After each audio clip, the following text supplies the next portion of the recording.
আসসালামু আলাইকুম ওয়া রাহমাতুল্লাহি ওয়া বারাকাতুহু।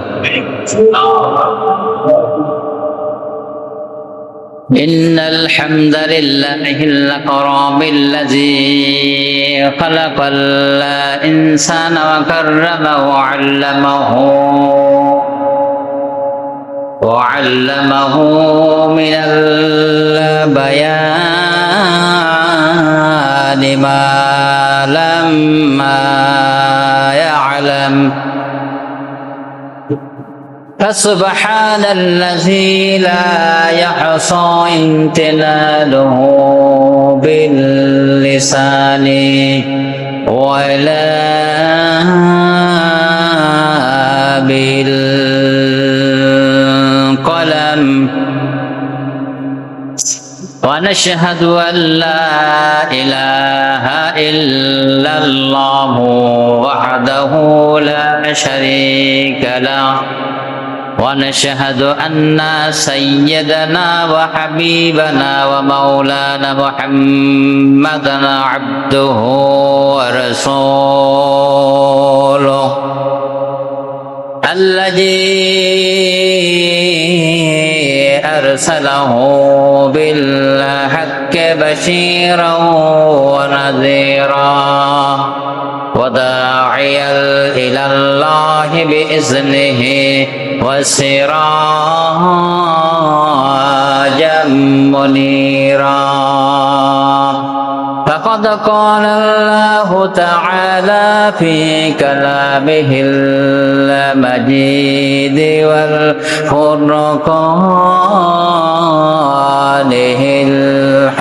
الحميد أعوذ بالله من الشيطان الرجيم بسم الله الرحمن الرحيم إن الله وملائكته يصلون على النبي يا أيها الذين آمنوا صلوا عليه وسلموا تسليما اللهم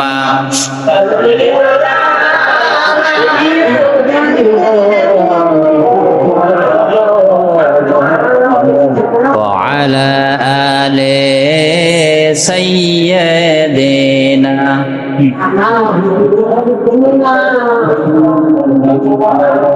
ও বাতাস আমায় নিয়ে যাও না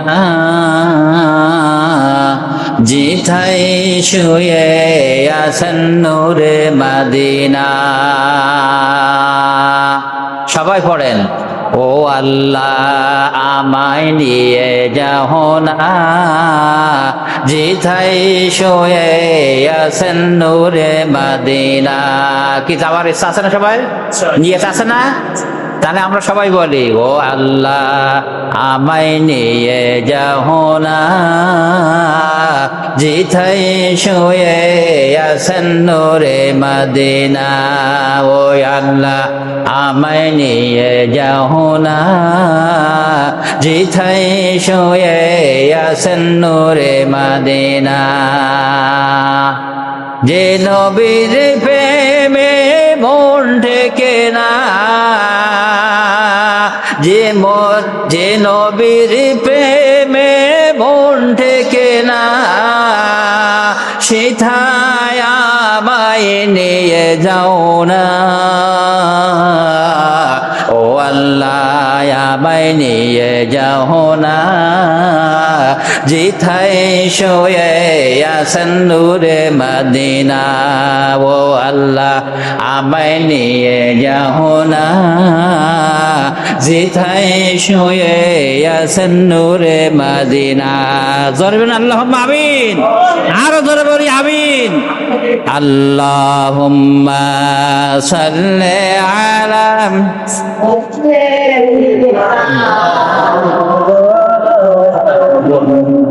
وعلى آل سيدنا। আমরা মহান আল্লাহ তাআলার কাছে শুকরিয়া আদায় করি যে মহান রব্বুল আলামিন তিনি আমাদের সকলকে পবিত্র জুমা নামাজ আদায়ের জন্য তার ঘরে আসার মতন সুযোগ দান করেছেন। এই জন্য সেই মহান আল্লাহ তাআলার কাছে শুকরিয়া জ্ঞাপন করি। সবাই বলি আলহামদুলিল্লাহ। মহাব্বতের সাথে আরো বলি আলহামদুলিল্লাহ। আপনার আমার হায়াত রয়েছে কত করে কেউ বলতে পারবে না, আছে? তাহলে আপনার আমার এই দিকে কোনো লক্ষ্য দেয় না। আমার কোন গাড়ি বাড়ি চাকরি তারপর ব্যবসা কলকারখানা এরপর সব, কিন্তু এগুলো কলমেন ঠিক আছে, এগুলো তো ইসলামে নিষেধ না, কোরআনে নিষেধ না, নবী নিষেধ করেনি। কিন্তু পাশাপাশি যে আল্লাহ রাব্বুল আলামিন তিনি একটা রুটিন দেখেন যে আপনি সকালে ঘুম থেকে উঠলেন, ওঠার পর থেকে আবার রাত্রি যখন ঘুমাইতে যাইবেন 11টা কি 10টার সময় আপনি ঘুমাইবেন, এই পুরো যে সময়টা আপনি কোন কাজে লাগাইছেন? আপনার ব্যক্তিগত কাজে, তারপরে আপনার পরিবারের কাজে, তারপরে আপনার চাকরি হোক ব্যবসায় হোক বিভিন্ন জায়গায় কাটাইছেন না? তাহলে এইটা যদি আমরা 24 ঘন্টা যদি নিজের জন্য ব্যয় করি, যে আল্লাহ পাক আপনাকে আমাকে পাঠাইয়েছেন যে আল্লাহর জন্য, আমাদের কিছু সময় এর ভিতর থেকে বেছে নেওয়া দরকার আছে না নাই? আছে না? আমরা মনে করি যে আমি স্কুলে যাইবো, যত কাজ থাকুক স্কুলে যাইবো কিংবা চাকরিতে যাবো ব্যবসায় যাবো, তার একটা রুটিন থাকে। কিন্তু আমি এই কটার সময় তাড়াতাড়ি ভাত দাও, মানে ভাত খাইবো 8টার সময়, 9টার ভিতরে গোসল করব, তারপরে ফ্রেশ হই, মানে এরকম রুটিন থাকে না? থাকে কি না? তাহলে একটা ব্যবসার জন্য চাকরির জন্য একটা রুটিন থাকে। কিন্তু আল্লাহ রাব্বুল আলামিন তিনি আপনাকে আমাকে সৃষ্টি করেছেন, তার জায়গায় আমাদের ফিরে যাওয়া লাগবে। তাহলে তার জন্য আমরা রুটিনের ভিতরে তার ইবাদতের জন্য, তার গোলামের জন্য কতটুকু অংশ আমরা রেখেছি, কতটা টাইম রেখেছি। 5 ওয়াক্ত নামাজে আমরা যে আল্লাহ তাআলার গোলামি করি, যে 5 ওয়াক্ত নামাজ অনেকে আদায় করতে পারি না, অনেকে আদায় করতে পারি না, পড়লেও একা পড়ি, না হলে অনেকে কেউ পড়ে না। এরা আছে না নাই? আছে আমার ভাইরা। তাহলে আপনি দিনভর আপনি এখানে ওখানে বিভিন্ন কাজে সবগুলো আপনি কাজে লাগাইলেন, কিন্তু আল্লাহর জন্য আল্লাহ যদি বলে যে তোমার ওই সমস্ত সংসার করা, তারপর চাকরি করা, ব্যবসা করা সবগুলো তো জায়েজ আছে, এগুলো করতে পারবা, কিন্তু আমার জন্য তুমি কতটুকু সময় দিয়েছো এইটা আমি তোমার কাছে জিজ্ঞেস করতে, মানে উত্তর দিতে হবে। তখন কি বলবেন? তখন কি উত্তর আছে? আপনি একটা রুটিন করে নিয়ে নেন, আপনি চাকরি করবেন এত ঘন্টা, ব্যবসা করবেন এত ঘন্টা, তারপরে আপনি পরিবারে কাজ করবেন এত ঘন্টা, সব কিছু করবেন, কিন্তু আপনি দিনের ভিতরে 1 ঘন্টা কি 2 ঘন্টা কি 3 ঘন্টা আল্লাহর জন্য দিবেন। এরকম একটা সময় বাঁচা যায় না? যায় না কিনা আমার বন্ধুগণ? তাহলে এই সময় ব্যয়টা হবে কিসের জন্য? কোরআনের জন্য। কিসের জন্য? আপনি যখন মসজিদে কথা বলবেন, বাইরে যে লোকে দাওয়াত দিবেন, তখন কি দাওয়াত দিবেন? কি কোরআনের দাওয়াত না? কোরআনের দাওয়াত দিবেন না? তাহলে এই কোরআনের দাওয়াত দেওয়ার জন্য আল্লাহ পাক যুগে যুগে আম্বিয়া আলাইহিস সালামদেরকে পাঠাইয়েছেন। আম্বিয়া আলাইহিস সালামরা আজকে দুনিয়া নাই, এ দায়িত্ব কাদের উপরে? বলেন কাদের উপরে? আম্বিয়া আলাইহিস সালামরা আজকে নাই, না থাকলে কোরআনের দাওয়াত, কোরআন প্রতিষ্ঠা করার দায়িত্ব কাদের উপরে? দেখেন অনেকে মানে সাউন্ডটা কম হচ্ছে। এই কোরআন প্রতিষ্ঠিত করা, ইসলাম প্রতিষ্ঠিত করা দায়িত্ব এই উম্মতে মুহাম্মাদের পরে। জোরে কোন ঠিক কিনা? আজকে ভালো করে শুনে, আপনি যতই প্রেসিডেন্ট হন না কেন, মন্ত্রী হন না কেন, আপনি ভ্যানারা হন না কেন, শ্রমিক হন না কেন, এখানে কোন রকম পার্থক্য নাই। দিনের কাজ আল্লাহর কাছে সবার কাছে সব সমান। এখানে প্রেসিডেন্ট বলে আপনি করবেন না, কি আপনি একজন রিক্সাওয়ালা বলে, একজন ভ্যানওয়ালা বলে, একজন শ্রমিক বলে আপনি বলবেন যে আমার সময় নেই, ও করবে হুজুররা, কিন্তু তা হবে না। হবে না। কোরআন কার? আল্লাহর। তা নাজিল করেছে কি নবীর পরে। তাহলে এই কোরআন কি আমাদের কাছে আছে? কোরআন কি সবার কাছে সমান না? একজন প্রেসিডেন্টের কাছে যেরকম কোরআন যে দায়িত্ব, একজন শ্রমিকের কাছে একই নাকি নাকি কম পার্থক্য আছে? কম বেশি আছে? ভাইরা বলেন, কম পার্থক্য আছে? তাহলে সব যদি সমান হয়ে থাকে, 6,600 মতান্তরে 6,666 আয়াত, এই আয়াতের ভিতরে এটা কি সবটা প্রেসিডেন্টের জন্য, আবার শ্রমিকের জন্য, সবার জন্য কি 6,666 আয়াত সবার জন্য কিনা? কেউ অস্বীকার করতে পারবে আমার জন্য না? তাহলে যদি অস্বীকার না করতে পারে, তাহলে আমি কোন সাহসে, আমি কোন জ্ঞানে আমি মনে করি আমি একজন ভ্যানালা, আমি একজন রিক্সাওয়ালা, আমি একজন শ্রমিক, আমার ওই সমস্ত কাজ করার সময় নেই, ও করবে মসজিদে হুজুররা, ও করবে আপনার আলেম ওলামারা, এটা কি বলা ঠিক হবে? আমার বন্ধুগণ, কবর কি আপনার কি যখন যাবে কি আপনার আমল, কিন্তু এই পাশ কাটানোর সুযোগ নাই। আমার বন্ধুগণ, এই আল্লাহ রাব্বুল আলামিন কুরআনুল কারীম নাযিল করেছেন, আল্লাহর নবী জনাবে মুহাম্মদুর রাসূলুল্লাহ সাল্লাল্লাহু আলাইহি সাল্লাম হাদিসের মধ্যে বলেছেন, ক্বালান নবী সাল্লাল্লাহু আলাইহি সাল্লাম ক্বালান নবী সাল্লাল্লাহু আলাইহি সাল্লাম, আল্লাহর নবী বলেছেন, যে দেহের ভিতরে কোরআন নাই, ওই দেহটা হলো বিরান ঘরের সমতুল্য। অর্থাৎ যে ঘরের ভিতরে আপনার মানুষ বাস করে না, আমার বন্ধুগণ, ওখানে কোনো মানুষ বাস করে না। মানুষ বসবাস না করলে যেমন একটা ঘরের ভিতরে ওইখানে ময়লা পড়ে, কীট পতঙ্গ জন্ম নেয়, সাপ বিশ্ব বিভিন্ন ধরনের ওখানে জন্ম নেয়। আমার বন্ধুগণ, যখন কোনো মানুষের দেহের ভিতরে আল্লাহর নবী বলেছেন, ইন্নাল্লাযী লাইসা জাওফিহিম শাইউম মিনাল কুরআন কাল বাইতুল খারিদ, আল্লাহর নবী বলেছেন, যে দেহের ভিতরে কোরআন নাই, ওই দেহটা ঠিক বিরান ঘরের সমতুল্য। ওই দেহের ভিতরে তখন শয়তান বাসা বাঁধে, তখন তার কাছে ইসলাম ভালো লাগে না, তখন তার কাছে কোরআনের কথা ভালো লাগে না, তখন তার কাছে নামাজ ভালো লাগে না, তার কাছে কোনো ইসলাম যে কথাগুলো বলে তখন আর ভালো লাগে না। তখন তার মনে প্রশ্ন জাগে, তুই চল দিন ওটা হুজুররা করবে, তুই হাট, এইরকম পাশ কাটাই চলে যায়। এই জন্য আল্লাহর নবীর কত সত্য বাণী, আল্লাহর নবী যে বাণীগুলো দেখেছেন বর্তমানে খাটাই দেখেন এই কথা বাস্তবে মিল কিনা। আল্লাহর নবী বলেছেন, ইন্নাল্লাযী লাইসা জাওফিহিম শাইউম মিনাল কুরআনি কাল বাইতুল খারিদ, আল্লাহর নবী বলেছেন, যে দেহের ভিতরে কোরআন নাই, ও দেহটা হলো বিরান ঘরের সমতুল্য।